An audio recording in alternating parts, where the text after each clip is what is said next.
bloody iPhone! Those two words pretty much became my catchphrase the first couple of months I've been using this thing, to the point where I started sounding like a bad guy in some crap kid's cartoon. Never would have had that stroke if it wasn't for this meddling iPhone. And this you'll already know if you happen to see my vlogs about my first couple of weeks having this massive slab stuffed into my jeans. The old sensor bleep machine was certainly working overtime. Must have a decent sized battery and therefore great battery life, right? Well, you'd be bang f***ing wrong.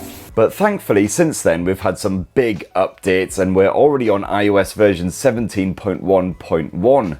Apple pumping out those bug fixes like Ed Sheeran pumps out forgettable pop fluff that all sounds the same. And those updates have changed the everyday experience quite a bit, so no more holding off. Here's my full Apple iPhone 15 Pro Max review. And for more on the latest and greatest tech, please do subscribe and ding that notifications bell. Cheers! Now first up, there's only so much I need to say about the design. The iPhone 15 Pro Max is another 6.7-inch brick. And I do mean a brick. If you had a couple dozen of these bad boys, you could happily build yourself a bungalow. Of course, if you could afford a couple of dozen of these things, then you wouldn't need a bungalow because you'd already live in a fucking mansion. You got a titanium frame for this year's model, which is tough but light. Well, lighter than last year's effort anyway. It obviously still weighs well over 200 grams. In fact, swapping to the iPhone 15 Pro Max from any other smartphone apart from the likes of the Samsung Galaxy S23 Ultra is quite a shock. But on the flip side, at least I've been able to cancel my gym membership. Absolutely kidding. I've never had a gym membership in my life. Those titanium edges are still in perfect nick, and you've got Apple's ceramic shield glass up front, which is still practically scratch-free, just a few tiny nicks here and there. And that design is rounded off by a textured matte glass backside, which some people are complaining on the interwebs cracks far too easily. Thankfully, I've had bugger all issues there. This thing is still pristine, although I have been pretty ruddy careful with it after dropping well over $1,000 on this thing. And as you would expect from a pricey flagship phone, it's IP68 water and dust resistant, so it can get all wet and steamy, no worries. Apple is offering a small selection of colour choices. We're essentially talking minor variations on black and white here. This very dark blue one is about as thrilling as it gets. So let's have a shufty at the software, and as I say, there have been several very big updates to this smartphone since I started using it. And if you were lucky enough to have avoided pre-ordering the iPhone 15 Pro Max, believe me, those bug fixes were very much needed because this smartphone was practically unusable in those first few weeks. There are still some issues, undoubtedly, so for instance, my model doesn't enjoy data roaming very often, or indeed at all. So for instance, I've been to Germany and Belgium in recent times using the iPhone as my phone. As soon as we crossed that boundary into another country and I started data roaming, well, I just flat out decided it couldn't be arsed. But ripping my SIM out of the iPhone, putting it into literally any other Android device made it work absolutely fine. No amount of buggering about with the network settings would actually encourage it to work. I basically just gave up and resorted to an eSIM instead. But I do have friends who've got an iPhone 15 Pro Max who haven't had this data roaming issue, so it's clearly a sporadic thing. And some of that new iOS 17 stuff is still a bit shonky, like the standby night mode for instance, which basically works when it feels like it. I've actually had some new issues crop up as well, like for instance it now refuses to acknowledge my Sonos Move 2 speaker. So the two of them had a massive Barney and just don't like each other anymore. But there's lots of good stuff here too, like that action button, which is a big improvement on the old Muck Magnet alert slider jobby. Personally, I've had this set to quick launch the camera with a long press, and that's a feature that I've certainly missed when using other iPhones. Apple Maps now finally allows you to download big chunks for offline use, particularly handy when you're roaming abroad with no internet, or just wandering around in the arse end of nowhere, although unfortunately the Apple Maps navigation and business info is still a bit toilet compared with Google Maps, certainly here in the UK. And it is also still slightly irritating that there's no fingerprint sensor built into the power button or the display or anything, because that face unlock works really bloody well inside. Even at night time it can pick up on my mug, no worries, in a pitch black room. Unfortunately, doesn't like it so much when I wear a hat or have my hood up, which is basically every fucking time I step outside in the UK for the next 7 months. But anyway, I've done you a full iPhone 15 Pro Max tips and tricks guide if you fancy digging a bit deeper into some of those fresh new features. And of course, as this is an Apple smartphone, you can expect many years of software support similar to Google's Pixel blowers. You got that eSIM support here on the iPhone 15 Pro Max, which is particularly handy when you are roaming abroad, as well as a bit of physical SIM support here in the UK, but I believe in the US it is eSIM only. And thankfully, Apple's priciest iPhone comes with 256 gigs of storage as standard. Can upgrade that up to a terabyte if you're absolutely minted. And I've got absolutely no complaints at all with Apple's 6.7-inch Super Retina XDR display. Poncy name, but a cracking screen. That 2796 by 1290 pixel resolution keeps those visuals supremely crisp. And this panel can pump out gloriously natural HDR10 video as well as Dolby Vision too. While some rivals such as Samsung offer bolder, punchier colours, Apple prefers to veer more towards realistic tones. Not better or worse, it's just a different way of doing it. Like pretty much all premium phones, this is proper LTPO tech, so that refresh ranges from near static to a creamy smooth 120Hz. And that big old display peaks at 2000 nits when you boost the brightness all the way up, so even if you happen to find yourself in a sunny country, it'll counter that glare with gusto.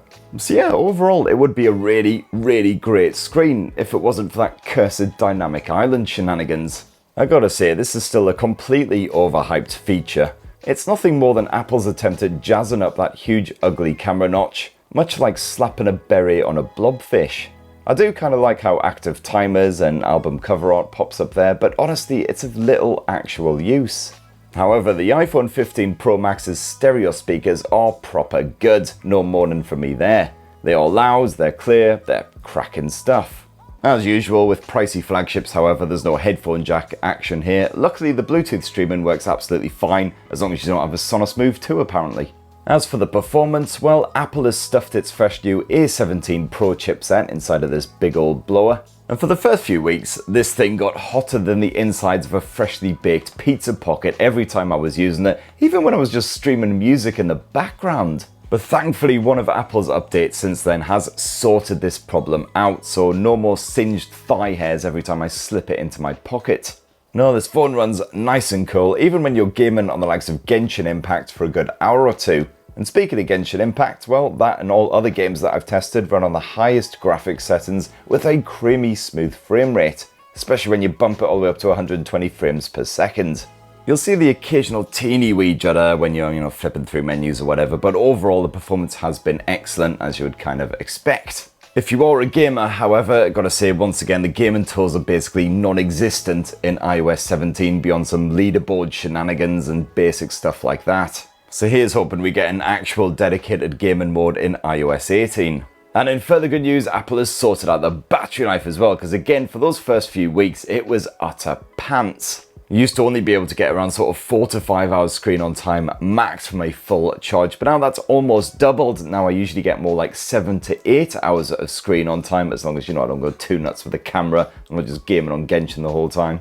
However, the slow ass charging is never going to be better than slow ass whether you plug it in or you're using a wireless charging pad, especially if you're using a Qi wireless charging pad, in which case it's dreadful. You're definitely much better off with the proprietary MagSafe shenanigans. But hey, it is still fantastic to see a bit of Type-C action on an iPhone at long bloody last. So now you can just take the one charging cable away with you for all of your devices. No more stumping up 20 quid for a fucking lightning cable in the airport curries because you've once again forgot it. And as for that camera tech, well, the primary sensor here is a 48 megapixel shooter with optical image stabilization. You've got a choice of capturing 12 megapixel or 24 meg images, which is a setting which is buried away in the actual phone settings rather than the camera settings still for some reason. And if you want to, you can once again shoot in Pro RAW format if you want to edit your pics on the fly. And in regular daylight, the iPhone 15 Pro Max does rather well. All of my test photos were crammed with finer detail, even when you crop right in there. And that's especially true when you're shooting 24 meg images. That camera can accurately capture colours with only the occasional warm tones. And my pics in bright light certainly weren't as saturated as the results from some bitter rivals like Samsung. As ever, Apple's latest blower does tend to artificially boost darker regions in HDR situations, so everything will appear clear and bright, which isn't ideal if you're after a realistic atmospheric image. But for everyday snaps, that post-processing is a guaranteed crowd pleaser. The iPhone 15 Pro Max's focus usually works well even in dim light, although some of my test snaps were surprisingly soft. At night or indoors, this phone can still pump out pics with respectable detail, not too much noise at all, although the sharpness isn't always quite on point. And any light sources do tend to flare up as usual, so night shots can look a bit gash compared with some rivals. And like with most phones, you will get blurry results when your subject just won't stay still. Portrait mode is a cracker as always. You've got a variety of filters you can flick between, and it always serves up some strong, dependable bokeh action. And I gotta say, I absolutely adore the iPhone sticker tool, which is easy to use, it always works really well, and frankly, it's hilarious. Now the 12 meg ultra wide angle shooter offers a more dramatic angle, and it is a very similar story for the picture quality compared with the primary sensors. Those tones aren't quite as accurately represented here, but it's a fairly minor difference. As for that 12 meg 120mm telephoto lens, well, this serves up a 5x optical zoom and hits the ceiling at 25x zoom. Although if you do zoom all the way in, things do get a bit abstract at times. The iPhone 15 Pro Max is still inferior compared with the very best Android cameras, but personally I rarely need to zoom in more than around sort of 10 to 15 times, whether I'm shooting scenery or my family or whatever.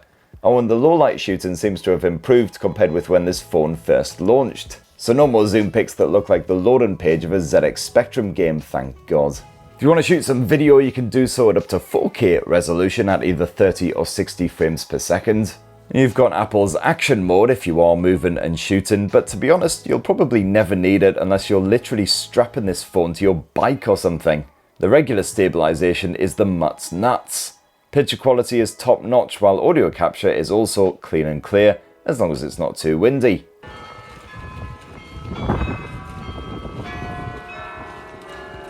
Overall, gotta say the iPhone 15 Pro Max, one of the best smartphones out there if you are shooting a lot of video. And last up, the iPhone 15 Pro Max's selfie camera is okay as long as you're shooting in decent light. Even with strong backlighting, your face won't appear drained of all colour, unless, like my good self, you are naturally as pale as Casper the f***ing Ghost. In bars, clubs and other low-light environments, you can expect lots of noise though, as well as a healthy dose of blur unless you keep your hand perfectly still. So yeah, very good luck if you've already had a couple of shandies. And that, my lovelies, in a nutshell, is my full final frank impressions of the iPhone 15 Pro Max a couple of months further on. And I've got to say, it is now the best iPhone experience that Apple offers, since they finally sorted out the myriad of problems it had.